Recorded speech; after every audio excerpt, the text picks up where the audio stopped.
was the creator of music in the world is the Lipas. Oh, direct my Lord, let me dedicate myself to you. Let me gather you music from the spring, the rivers, the mountain, the forest, the insects and the animals. Let me gather your music from the sea breeze and offer it to you. అంటే ఇది ఒక జానపద పాట అన్నమాట. అంటే జానపద పాటలోని అక్కడ చెప్పలేదు. అంటే నారక్ ఓ భగవాన్ లెక్చర్స్ తగ సంగీత ప్రపంచానికి సృష్టికర్త నువ్వే. ఈ లెక్చర్స్ అనే సంగీతం సృష్టికర్త నువ్వే అని అంటున్నారు. ఓ నారక్ నారక్ అని దేవుడే అర్థం. నా ప్రభువా నన్ను మీరు నీకు అంకితం చేసుకోని. అంటే ఓ ప్రభువా నన్ను నీకు అంకితం చేసుకోని. నీటి బుగ్గలు నదులు పర్వతాలు అడవులు కీటకాలు జంతువుల నుండి నీ సంగీతాన్ని ప్రోగు చేసుకుని మధురమైన చిరుగాల నుండి నీ సంగీతాన్ని సేకరించి నీకు నివేదించింది. అంటే నివేదించడం అంటే అక్కడ దేవుడిని మొక్కున్నారు. అంటే అక్కడ పక్షులు గాని పంటలు గాని అన్నిటిని బాగా ఉంచేయ వాటిలో వచ్చే సంగీతానికి ఒక పాట. అంటే ఎవరికి దేవుడికి ఒక పాట కాబట్టి అన్ని బాగా ఉంటేనే మీకు కూడా అంటే ఒక సంగీతం మీకు వస్తుంది వాటి వల్ల అనేసి అక్కడ చెప్తున్నారు. అంటే ఇది ఎక్కడంటే సోర్స్, ఇది ఒక సోర్స్ ఏంటంటే latest folk song from northern part of the west Bengal. West Bengal ఎక్కువగా ఈ పాట పాడుతూ ఉంటాయి అన్నమాట. వాళ్ళు ఏమైనా పంటలు వేసినట్టు ఈ సాంగ్ అనేది పాడే స్టార్ట్ చేస్తారన్నమాట. అంటే పంట పొలం చూడండి కొంతమంది అలుపు రాకుండా ఉండడానికి ఒక పాటను పాడుతుంది వెనకాల కూడా కోరేసి కొడుతూ ఉంటారన్నమాట. జానపద గీతాలు చాలా ఉన్నాయి కదా. జానపద గీతాలు అంటే మనకి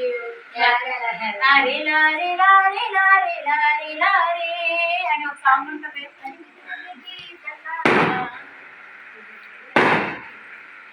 We share the sea, the plants with millions of other living beings, starting from the microorganisms and the bacteria, leeches and the banyan trees, elephants and the blue whales. This is under the habitat that we live in has the human is the biodiversity.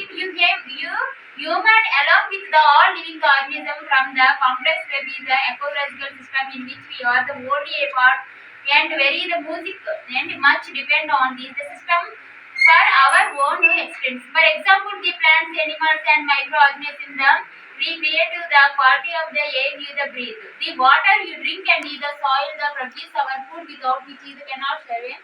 Forest play a key role in the ecological system as these are also the primary producers on which all other living beings depend.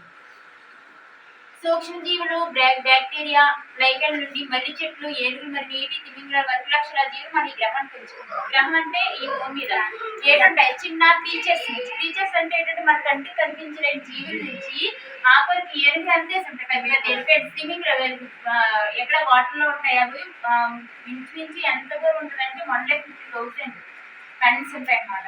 అంటే అంత బరువు ఉంటాయి. అంటే ఒక చిన్న జీవి నుంచి అంతవరకు జీవులు కూడా ఎక్కడికి జీవిస్తున్నాయని చెప్తున్నారు, ఈ ఎర్త్ మీదే జీవిస్తున్నాయని చెప్తున్నారు అనమాట. అన్ని జీవరాశులు కలుపుకొని ఒక సంక్లిష్ట పరివర్తన ఏర్పడుతున్నాం. మనుగడ కొరకు ఈ వ్యవస్థపై ఎక్కువ ఆధారపడే మానవుడు దీని ఒక భాగం మాత్రమే. అయితే ఇందులో ఇన్ని ఉన్నాయి కదా, అందులో మనం కూడా ఏంటంటే ఒక భాగం. అంటే ఇప్పుడు ఇన్ని జీవుల్లో కూడా మనం కూడా బ్రతుకుతున్నామని చెప్తాను అనమాట. ఉదాహరణకు మనకు మనుగడ అత్యవసరం పీల్చే స్వచ్ఛమైన గాలి అంటే ఆక్సిజన్, త్రాగే నీరు, తినే ఆహారం ఉత్పత్తి చేసే నేల మొదలైన వాటి నాణ్యత మొక్కలు జంతువులు సూక్ష్మజీవులు పునఃసృష్టిస్తున్నాయి. అంటే ఇవన్నీ కూడా ఏమవుతాయి నాశనం అవకాశం పోయిన సరే మళ్ళీ ఏమవుతున్నాయి మళ్ళీ రీప్రొడక్షన్ అవుతూనే ఉంటున్నాయి. అంటే ఒక రీసోర్స్ అనమాట. ఈ ప్లాంట్స్ కానీ సన్లైట్ కానీ ఇవన్నీ కూడా ఏమవుతుంది మళ్ళీ తిరిగి మనకి వస్తున్నాయి అనమాట. ఎందుకంటే అవి ప్రాథమిక ఉత్పత్తి ప్రైమరీ ప్రొడ్యూసర్స్. అయితే కాబట్టి అన్ని జీవరాశులు వాటిపై ఆధారపడి జీవిస్తాయి. ఏళ్ల మీద జీవిస్తున్నాయి ఇవన్నీ కూడా ప్లాంట్స్ మీద డిపెండ్ అయ్యి జీవిస్తున్నాయి. ఎవరు ఇది అంటే మనతో పాటు మొత్తం అన్ని యానిమల్స్ జీవులన్నీ కూడా ఎవరి మీద డిపెండ్ అయ్యి ఆధారపడి ఉన్నాయంటే అందులో వాటిని ఏమని పిలుస్తామో ప్రైమరీ ప్రొడ్యూసర్స్ అని పిలుస్తాం అనమాట. వాటిని హెటరోట్రోప్స్ అని కూడా పిలుస్తాం. అంటే ఆటోట్రోప్స్ అంటాం. ఆటోట్రోప్స్ అంటే ఏంటంటే ఆహారం తయారు చేసుకుంటే కాబట్టి ప్లాంట్స్ మనం ఏమని పిలుస్తామంటే ఆటోట్రోప్స్. ఇదేంటి మేడం జాగ్రత్తగా తీసుకొచ్చి బయాలజీ ఎందుకు చెప్తున్నారంటే అక్కడ మనకి ఇచ్చారు కాబట్టి ఆ పాయింట్ మనం చెప్పాలి.